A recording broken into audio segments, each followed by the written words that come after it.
Nak dapat 10,000 sebulan sebagai ejar tanah ni mudah kalau ada sistem yang betul. Proses jual beli boleh jadi pening kalau tak kena cara. Semua rahsia bakal saya kongsikan secara eksklusif dalam podcast Syukri Zuhari. Okey, Assalamualaikum. Selamat pagi, selamat ber-PKP lockdown. Okey, MCO 2.0.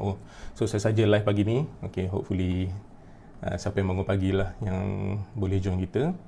Alright, hari ni saya nak share something yang saya share dekat dalam group saya, tapi kali ni saya share kepada group open, iaitu how kita manage database. Okay, dan katakanlah kalau saya punya live ni mengganggu disebabkan OBS dengan Facebook, saya tak tahu kenapa dia asyik disconnect. Kalau mengganggu, saya akan uploadkan video ni dekat dalam YouTube dan saya akan sharekan linknya. Senanglah, tak payah buat kerja susah kan. So siapa yang ada dalam ni, yang komen saya akan jawab terus, tapi siapa yang tak komen ataupun perlukan something, nanti saya akan share dekat dalam group, dekat dalam ni, link YouTube tersebut. So, live sekejap untuk database management. Kebanyakannya daripada kita, bila kita buat something, kita tak record. So, bila kita tak record, kita tak tahu dekat mana kekuatan kita, dekat mana kita punya sales tu datang, dan berapakah kita punya average sales ataupun total sales yang kita ada. On average berapa setiap bulan, bulan mana yang paling kita perform, bulan mana yang paling kita tak perform. Bila kita tak record, kita tak tahu kita punya sumber leads tu daripada mana, satu. Nombor dua, average price yang kita jual berapa, kita tak tahu, agak-agak teka macam tu je. Berapa earnest deposit collected yang kita dapat, kita tak tahu. Kemudian kita pun tak tahu berapa kita punya gross commission income, dan kita juga tak tahu berapa expenses yang kita spend untuk dapatkan leads tersebut. Internet connection teruk sikit. Kalau anda perasan, dekat sini saya ada gunakan Excel untuk manage database. Senang cerita, kalau korang nak susun database, korang just klik ni dan tekan filter. Kenapa saya cakap susun? Sebab most of the time kita tak tahu sebenarnya leads kita banyak daripada mana. So bila kita buat database filter ni, you guys akan dapat tahu dekat mana korang punya kekuatan, listing korang datang daripada mana.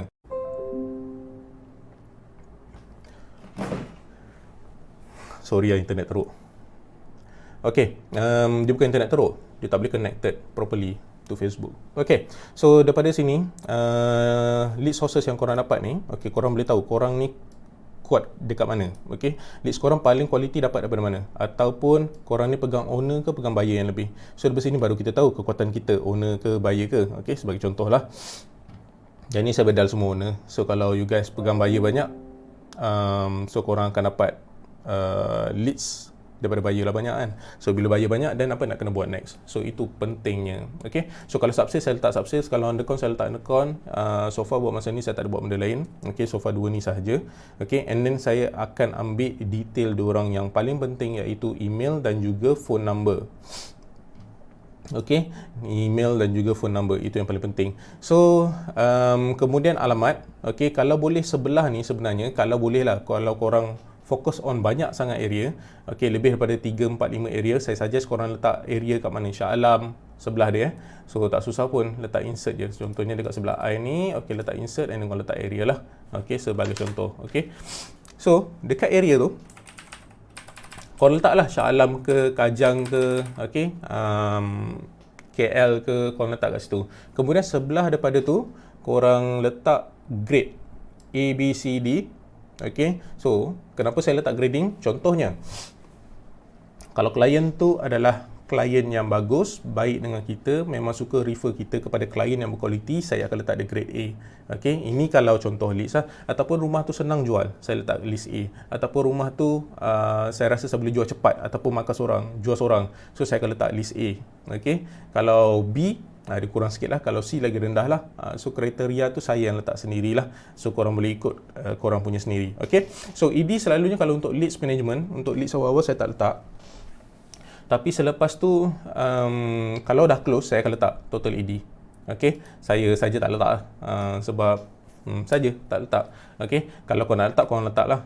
Then saya letak status. Status ni saya letak daripada engage sampailah close. So ini adalah 6 jenis status yang saya letak dekat saya punya database. Korang boleh letak sendiri status apa yang korang nak, senang untuk kita follow up. Okay, senang untuk kita follow up. So, seperti mana dengan agent lain, so benda yang paling penting adalah dalam bidang kita adalah follow up, follow back, follow through. So, kita kena follow up klien kita kena follow back klien yang pernah contact kita, and then kita kena follow through the network untuk dapatkan lebih banyak leads yang berkualiti. Ataupun, bila kita buat benda ni, kita akan mengurangkan kos per lead yang kita dapat. Okey, kita akan mengurangkan kos per lead kita dapat. Sebagai contoh, katakanlah kita dapat leads quality daripada satu kawasan tersebut, kita follow up tanya kita follow up dia tanya, abang punya status rumah macam ni. Dalam masa yang sama kita follow through, abang ada takkan kawan ataupun jiran-jiran yang nak jual rumah. So kita dapat listing yang lebih kurang rumah dia dekat kawasan yang sama. Okey, selalunya saya buat macam itulah. Lebih-lebih the bestnya adalah kalau kita dah berjaya dapatkan buyer untuk rumah dia, normally dia akan refer kan. So benda tu sangat best lah, sebab kita mengurangkan kos. Okey, tips dia adalah minta je. Okey, so itu cara saya. Cara orang lain boleh juga guna pakai kalau korang dapat tips yang menarik daripada sahabat-sahabat rent kita yang lain. Tapi ini daripada saya lah, saya cuba share, semoga membantu korang. Okey, so lead date bila lead saya dapat, okey, dan bila close date lah bila tarikh saya close. Okey, selepas tarikh yang saya close, sebenarnya ada satu lagi. Kalau korang ambil eksklusif, korang letaklah tarikh eksklusif korang habis bila. Okey, that is the best way. Saya letak sini deadline lah, tarikh eksklusif tu habis. So daripada sana saya akan letak bulan berapa. So saya akan detect daripada bulan Januari sampai Disember, bulan berapa yang saya paling banyak leads, bulan mana yang paling saya kurang leads. So bulan yang paling saya banyak leads, apa yang saya buat adalah saya tengok sumber daripada mana, saya tengok balik saya punya apa yang saya susun selama ni. Okey, area mana, lepas tu klien saya tu dapat daripada mana. So saya akan tengok balik yang ni, kekuatan saya dekat mana, saya buat apa aktiviti tu. Okey, so katakanlah aktiviti yang saya buat tu pada bulan Januari mengundang untuk lebih banyak leads masuk, then kita fokus ke sana lah. So daripada situ pentingnya untuk saya tahu dekat mana lead saya datang. Pada bulan Januari, katakanlah bulan Januari saya close berapa belas ke. So daripada Januari tu leads dapat daripada mana. So kita susun lah. Katakanlah kita ada close lebih kurang 10 unit, kita tengok daripada mana listing kita datang. Okey, dan daripada situ berapa banyak kita QA, berapa banyak kita makan seorang. Okey, so ini adalah contoh leads. Okey, saya ada leads punya file dan saya ada closing punya file. So kalau close punya file saya ada adjust sikit. So saya tak nak serabut, jadikan dia satu file. So saya jadikan contohnya macam ni. Okey, so contohnya macam ni. So kalau vendor saya letak V, kalau buyer saya letak B, ataupun purchaser lah P. Okey, so kita tengok sumber leads mana kita close.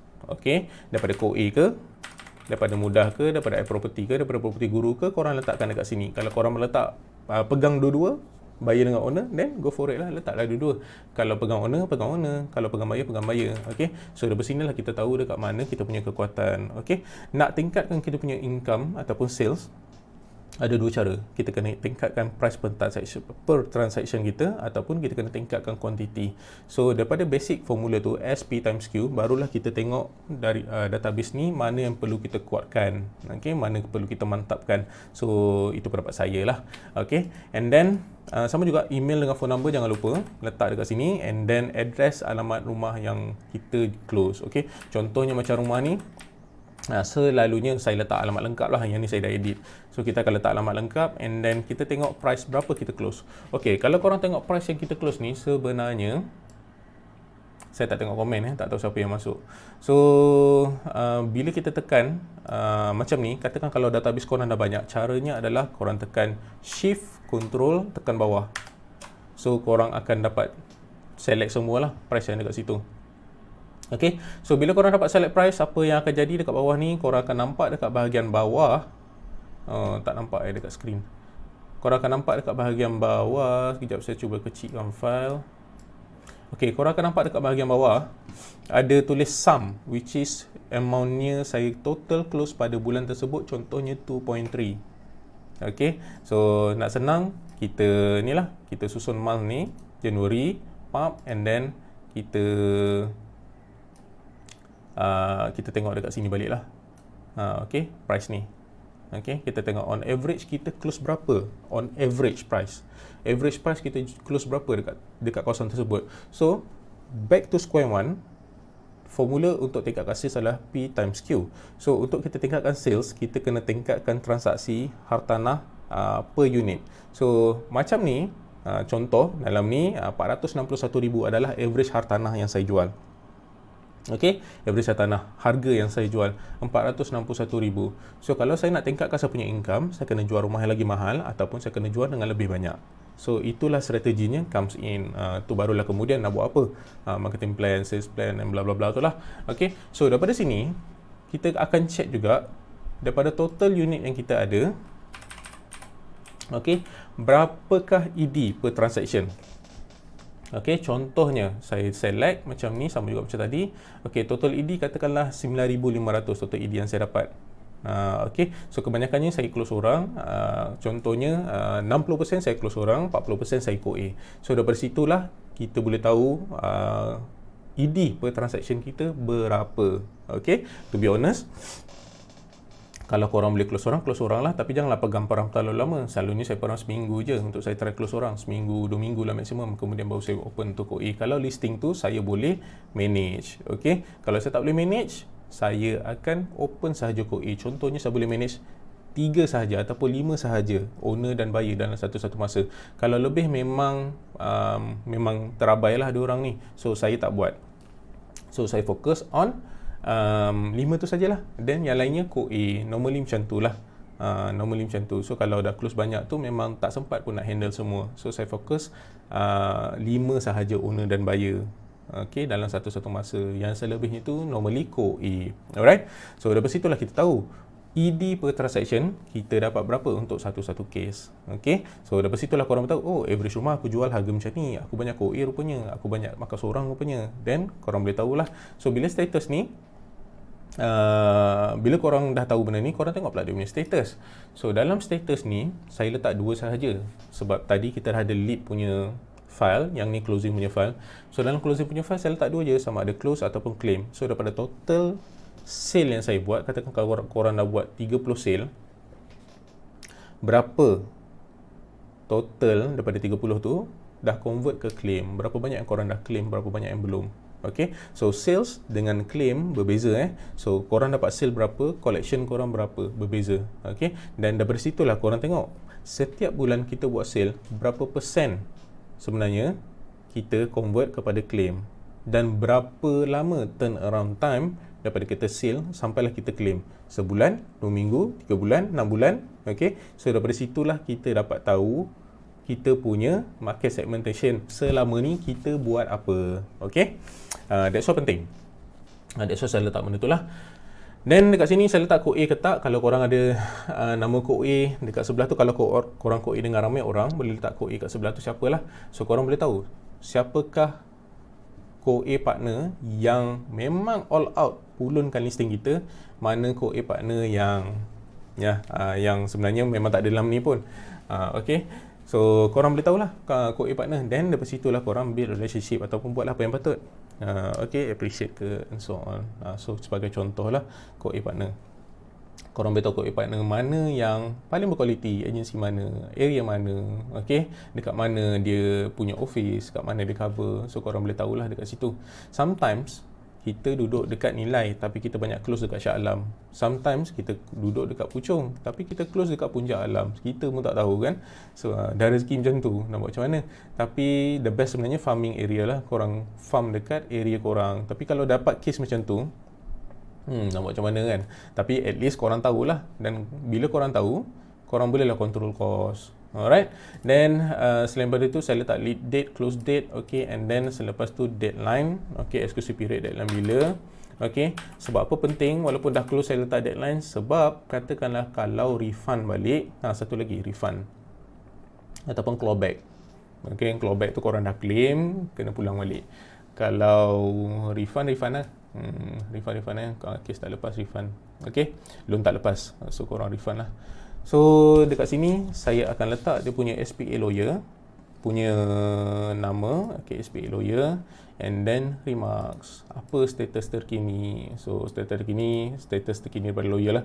Kalau baru close tu saya letaklah nama agent tu dan juga status selepasnya. Contohnya, okay, tunggu konsen.